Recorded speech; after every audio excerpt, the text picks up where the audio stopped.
इस देश असम के लखीमपुर जिले में जोवनकसिरी नाम की एक नदी है।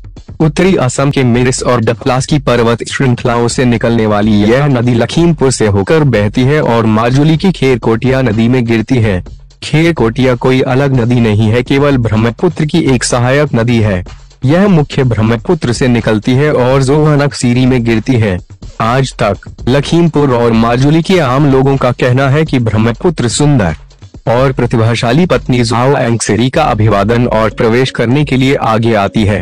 वह स्थान जहां जोवनकसिरी और खेरकोटिया मिलते हैं, वे स्थान जहां से नदी बहती है, लुइट कहलाती है।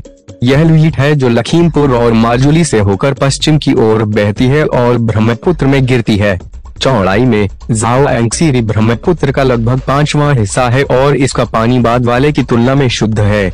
जो जितना ऊपर चढ़ता है, उसका जल उतना ही शुद्ध होता जाता है। वास्तव में ऊपरी पहुंच में पानी इतना साफ हो जाता है कि कोई भी नीचे तक देख सकता है। कहीं पानी में सोना मिला हुआ है। पहले जोवनकसिरी असम में सोने की कमाई का एक प्रमुख स्रोत हुआ करता था और आज भी जोवनकसिरी के पानी में सोने के निशान हैं। लेकिन असमिया ने अब सोना धुलाई छोड़ दी है। व्यापार बहुत कम लाभ के साथ बेहद श्रमसाध्य है। केवल अगर कोई भाग्यशाली हो जाता है तो पूरे 1 महीने के लिए रेत की सफाई कर सकता है, एक सोने की जिकी प्राप्त कर सकता है। पहले राजाओं के शासनकाल में जब चावल सस्ते होते थे, एक जिकी सोना एक परिवार के सदस्यों को पूरे 1 महीने तक खिला सकता था। लेकिन आजकल 5-6 चांदी के रुपए भी एक आदमी का पेट भरने के लिए काफी नहीं है। यही कारण है कि असमिया लोगों को इस तरह के व्यवसायों को छोड़ने के लिए मजबूर किया गया है। हालांकि आजकल मां जोवनकसिरी ने असम के गरीब लोगों को सोने के वरदान से वंचित रखा है, लेकिन उनके अन्य गुण समान हैं। यही कारण है कि उसके शांत, कोमल और स्नेही प्रेम के लिए एक असमिया अभी भी उसकी प्रशंसा करते हैं। उसकी सुंदरता की कोई सीमा नहीं है।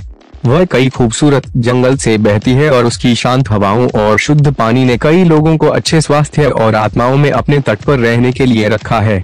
असमिया लोगों से अधिक यह वास्तव में पहाड़ियों से सरल हृदय वाली मिरिस पर है कि माँ अपने प्यार की वर्षा करती है। स्वभाव से मासूम मेरी जनजाति के ये बच्चे माँ के बिना नहीं रह सकते। ठंडे पहाड़ी इलाकों से आई ये मेरी माँ के पास रह ही नहीं सकती। मुगलिंग मेरे माँ के ये उपासक, जिनसे स्वरोग पूजा के दौरान उन्हें शांत रखने की प्रार्थना करते हैं। टेंगोले सिनाक साइनिक टैंगोरे की बेसन एक बेसिक तामकोन एक बेदाक बोन के सिंकित कोन टूटू या आकिया किमोयका आसेरे बीबी मोटोइका ओह थंडर एंड लाइटनिंग। हम आपको इस 5 साल सफेद खुर वाले और दांतेदार स्वर के साथ प्रार्थना करते हैं। क्या आप इससे प्रसन्न हो सकते हैं और आप हमें सुरक्षित रख सकते हैं? हम सिर दर्द और पेट की बीमारियों से पीड़ित न हो। हमें शांत और रक्षित। दैश मदर जोवनकसिरी की ठंडी हवा के बिना मिरिस जीवित नहीं रह सकती। उनकी प्यास बुझती नहीं है अगर वे जोवनकसिरी का पानी नहीं पी सकते हैं। यदि वे माँ जोवनकसिरी की गोद में छोटी नावों पर सवार नहीं हो पाते हैं तो उनका उत्साह नहीं उठता। यही कारण है कि मेरी जनजाति के अधिकांश लोग मदर जोवनकसिरी के तटों पर निवास करते हैं। मेरी गांव जोवनकसिरी के दोनों किनारों को डॉट करते हैं। कई बार एक किनारे पर जंगल होते हैं और दूसरे पर मेरी गांव होते हैं। अपने धान की बुवाई के खेतों को स्थापित करने के लिए मिरिस ऐसे जंगलों को तोड़ते थे। ऐसे ही एक मेरी गांव के पश्चिम की ओर आहू चावल के लिए धान की 2 बुवाई के खेत थे। खेत नदी के तटबंध से मात्र 10 से 12 समुद्री मील दूर थे। इन दोनों क्षेत्रों के बीच में 2 संग रखे गए थे, केवल 5 से 6 नोल सलग। इन दोनों सांगों में से एक के ऊपर लगभग 8 या 9 वर्ष की लड़की थी और दूसरे पर लगभग 13 या 14 वर्ष का एक लड़का था।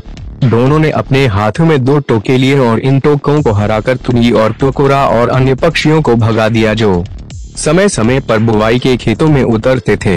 दोपहर के लगभग 4 बज रहे थे और सूर्य देव चले गए और पश्चिमी आकाश में विराजमान हो गए। जोवनकसिरी पर गिरते ही सूरज की किरणें झिलमिला उठी। बच्चे अकेले बैठे थे। तभी जंगल से परे एक भालू दिखाई दिया। आतंकित बच्चे व्यथित दौड़ में टूट गए। वे करीब 8 से 9 बजे दौड़े ही थे कि लड़की ठोकर खाकर गिर पड़ी। तुरंत भालू के अपने डर पर काबू पाकर लड़का आया और लड़की को उठा लिया। क्या आपको चोट लगी है, पनेई उसने पूछा। लड़के की बात सुनकर लड़की ठिठक गई। ठहाके में जोंकी बिल्कुल भी आहत नहीं हूँ। लड़के का नाम जोंकी और लड़की का पनेई था। फिर जोंकी बोली, पनेई चलो यहाँ और नहीं रहते, चलो यहाँ से चलते हैं। हाँ यहाँ से चलते हैं, पनेई ने उत्तर दिया, वैसे भी शाम हो चुकी है। एक मेरी लड़के और एक मेरी लड़की की यह जोड़ी फिर अपनी नाव पर सवार हुई। लड़का पीछे की तरफ खड़ा हो गया और पीछे वाले चप्पू से नाव चलाने लगा। वह लड़की भी नाव के आगे खड़ी हो गई और दूसरे चप्पू से नाव चलाने लगी। ऊर की हड़ताल के साथ लड़की गाती थी, मेरे जानेमन से दूर एक बुवाई का खेत मत लो, बुवाई का खेत दूर न लें। पतली कमर आने पर दर्द होगा और जाते समय पैरों में दर्द होगा। जवाब में लड़के ने भी गाया, बड़ी नदी का पानी शुद्ध है मेरे जानेमन, बड़ी नदी का पानी शुद्ध है, उससे ज्यादा पवित्र है मेरी नन्ही जान का पड़े। धोने के कटोरे में पानी की तरह इन नामों को गाते हुए भी नाव दूसरे किनारे पर पहुंच गई। फिर दोनों मेरी बच्चे नाव को नदी के किनारे छोड़कर नीचे उतर गए।